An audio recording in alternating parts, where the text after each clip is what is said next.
اپنے نفسوں کو بچائیں. دشمن کی پوری سازش ہے کہ آپ ایک گناہ کریں اور آپ کا ایک گناہ آپ کو فجر کی نماز میں نہ اٹھائے.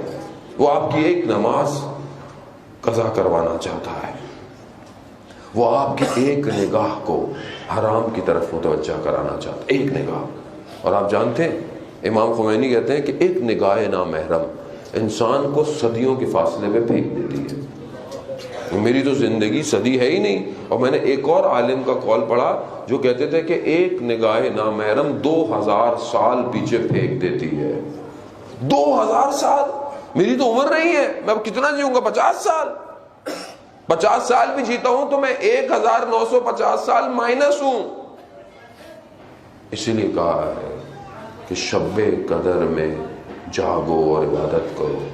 ایک رات 1000 مہینوں سے افضل ہے رات. یعنی ایک رات میں we can travel many years. ایک رات میں سمجھیں, اپنے دلوں کو پاک کریں.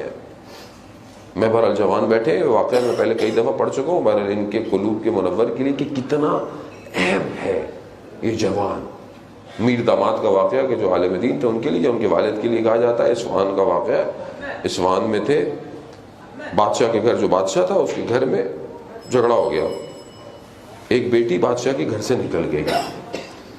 بادشاہ کو پتا چلا کہ اہل حرم میں سے بیٹی نہیں ہے. کہا ڈھونڈو, پورا شہر ڈھونڈتے رہے, نہیں ملی. رات ہو واپس آ گئے. صبح جب ہوئی تو بیٹی واپس آ گئی. گھر والوں سے پوچھا بیٹی سالم ہے؟ کہاں بیٹی سالم ہے. کہا بیٹی کو بلاؤ. بڑے بولو کہاں گئی تھی؟ کہا میں ناراض ہوئی تو گھر سے نکل گئی. اور مجھے پتا تو تھا نہیں, میں چلتے چلتے رات ہو گئی. بازار میں نے دیکھا کہ سب تو بند تھا, ایک دروازہ کھلا تھا, وہاں سے روشنی آ رہی تھی. میں اندر گئی تو دیکھا کوئی مدرسہ سا ہے, اس میں ایک حجرے میں شمع جل رہی ہے. میں اندر دیکھا تو ایک لڑکا بیٹھا ہوا کچھ لکھ رہا تھا.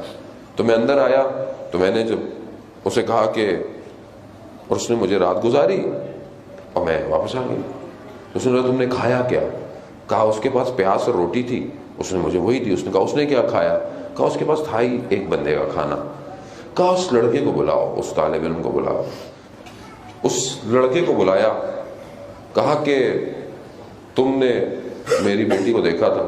کہا جب یہ ایک دفعہ اندر آئی تو ناگہانی طور پہ میری اس پہ نگاہ پڑی. کہا کیسا پایا؟ کہا میں نے اس سے پہلے کسی کو دیکھا نہیں تھا, تو میں نے اس سے بہتر کسی کو دیکھا ہی نہیں آج تک. کہا تو پھر کیا وجہ تھی کہ یہ ساری رات تمہارے کمرے میں رہی, تم نے اس کو دوسری دفعہ نہیں دیکھا؟ یہ جوانوں کے لیے ظالم ہوتا. وہ کہتا ہے کہ میں رات کو, اس نے اپنے ہاتھ کو اپنے لباس میں رکھا ہوا تھا. اس نے کہا کہ میں جب رات کو میرا نفس کھنچتا تھا تو میں اپنی ایک انگلی کو اس جلتی ہوئی قندیل کے اوپر رکھ دیتا تھا اور خدا سے کہتا تھا خدا میری عفت اور پاک دامنی کو بچا لے, میں تیری بارگاہ میں گناہگار نہیں آ سکتا. کہتا ہے پھر رات گزرتی تھی تو پھر میں دوسری انگلی, کہتا ہے اس طرح میں نے اپنی, پھر اس نے اپنا ہاتھ نکالا, اس کا پورا ہاتھ جلا ہوا تھا. کہا میں نے ساری رات ایک ایک کر کے اپنے انگلیاں کو جلا دیا اور صبح ہو گئی. کیوں عزیزان محترم؟ کیونکہ آتش جہنم کئی زیادہ خطرناک ہے اس آگ سے, بہت خطرناک ہے. میرا چوتھا امام سجدے کی حالت میں ہے, گھر میں شور ہوا کہ آگ لگ گئی ہے. امام نے سر نہیں ہٹایا. جب امام سر سے ہٹے تو لوگوں نے کہا کہ مولا آپ کو گھر میں آگ لگ گئی تھی. امام فرماتے ہیں کہ وہ جو آخرت کی آگ ہے وہ اس آگ سے زیادہ خطرناک ہے. خطرہ ہے, متوجہ ہوں. یہ تھوڑی دیر کی لذت ہے. میرا امام مولا کائنات علی ابن ابی طالب علیہ الصلوۃ والسلام, اللہم صلی علی محمد وآل محمد, مولا کائنات فرماتے ہیں کہ گناہ کی لذت تھوڑی دیر کے لیے ہے اور اس کا پچھتاوا بہت طولانی ہے, بہت لمبا ہے. گناہ کرتا ہے نا, اس کی لذت, اس کا مزہ تھوڑی دیر آتا ہے, لیکن اس پہ شرمندگی بہت دیر تک رہتی ہے.